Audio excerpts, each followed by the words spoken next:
All right, let's take a look at this week's data for the mortgage market, real estate market. Man, do things change from week to week? If I had anything to say about this week, I would say, yeah, baby. that's right, yeah, baby, we are headed in the right direction. If you draw a line from today, I believe this is kind of the beginning of a new cycle. What's that new cycle look like? Where rates are finally going to come down. Now, we went through kind of rates super low for too long. We'll kind of look at some of the data. Then this big jump up of the Fed funds rate very quickly by the Fed, and then now finally getting inflation under control. Had some numbers like the PPI came in a little bit hot, but in general, all the numbers, the weakening of the job market, things that would affect interest rates positively are starting to come in. And I want to look at some of the data. This is really good if you're a potential home buyer or homeowner, or like me in the real estate business. It's good to know this data and share it with your clients. Hey everyone, this is Rayce Robinson, your favorite Florida mortgage broker. And let's start by taking a look at where interest rates, because we have been stuck at 7%. And let's see if we are finally able to get under this 7% rate. That's right. The national average for rates is 6.82%. That's a big drop. Now, obviously, everyone's rate's different credit scores, different loan programs.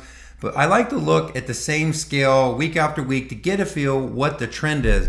And the more important part than the actual rate is this trend here, where you can look and just look at the drop off over the last week or so, where rates have just really fallen off a cliff, and we've kind of been bouncing around on the 7 and 7.5, and now we've busted below 7%.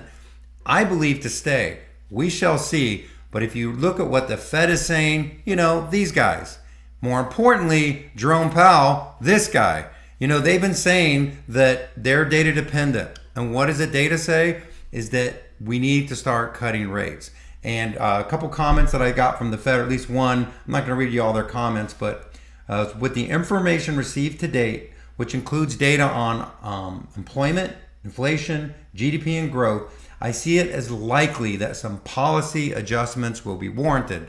And what are those policy adjustments? That's going to be to lower the Fed funds rate. Now remember, the Fed doesn't technically lower interest rates. They lower the Fed funds rate, which actually affects interest rates. So right now, the next meeting coming up at the end of July, there's a 93% chance, at least that's what the market is predicting, that the Fed will keep rates where they're at. But if we just go one more month into the future of the next meeting, and look at that, a 88% chance, at least that's what the market thinks, that the Fed is going to cut rates. And they will probably cut rates 0.25%. Some people say maybe a half.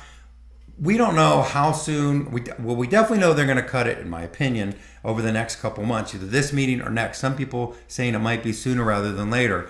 We do know for sure there's going to be no more rate increases, and we're going to get lower interest rates, and that's the trend that I was talking about. Now, nobody has a crystal ball. Nobody knows how fast it will happen, but one thing that will happen is the market will start to price in lower rates, and even though the Fed may have not cut, the market will price that in. We actually could start getting lower and lower rates in front of those cuts. And if you're a homeowner, this is all good news, especially if you're in the real estate and mortgage business, because we have went through one of the biggest downtimes in recent history. This is an article where they talked about the mortgage market is still passing through one of its biggest downturns in history.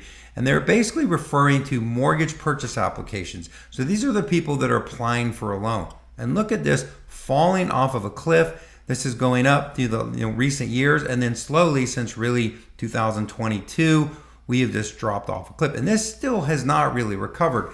And that's simply because we had such high rates. And I've heard people say, well, rates have been higher, and they have been, but affordability is at an all-time low.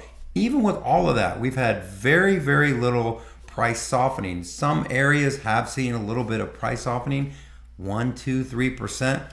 But even in Florida, where we actually have more inventory growing than a lot of other states, mainly because of areas down in kind of Southwest Florida, but like Central Florida and these areas have seen really no price depreciation. And in fact, appreciation starting to happen, 1, 2, 3%. And that's a prediction that probably will continue for the next 2, 3, 4, 5 years.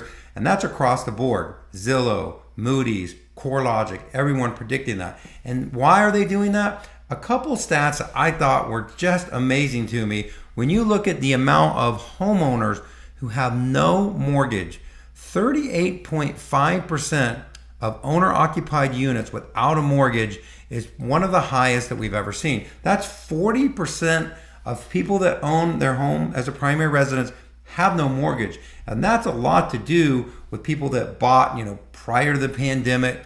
We had all this massive increase, all this stimulus, right? It was a big wealth transfer. And there are so many people now that actually don't have a mortgage. Why is that important? Because that is what really has held house prices stable, because a lot of these people that have their houses paid off, they're not ready to go out and trade their house in and go get a mortgage again. So you have a huge amount of inventory off the market right away. Also, when you add in what we call the lock-in effect, we have interest rates on outstanding mortgages here. So this is an updated number. 3% of people out there, so 21% of the people have rates under 3%.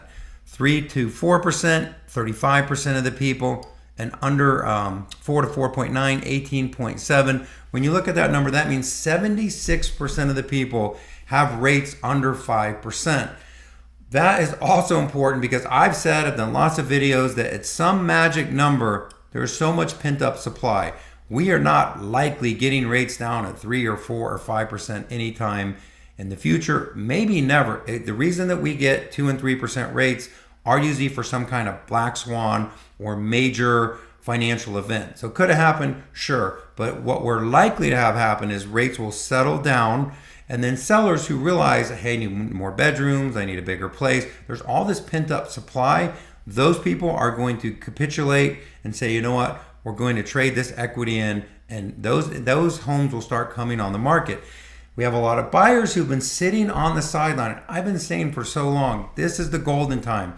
Those mortgage applications, every time we've hit 6.5%, they start spiking. Now that we are on this downtrend, or what looks like a downtrend, when we get to that 6.5%, we're already seeing mortgage applications spike this week, and they're just starting to get the word out through the news and different things that people watch that rates are starting to fall. Couple that with more first-time homebuyer programs that I've ever seen since I've been doing this, you really get the perfect storm to get the market to kind of get back in maybe some kind of equilibrium. I really don't see we're going to see 2 or 3% rates where there's going to be massive bidding wars.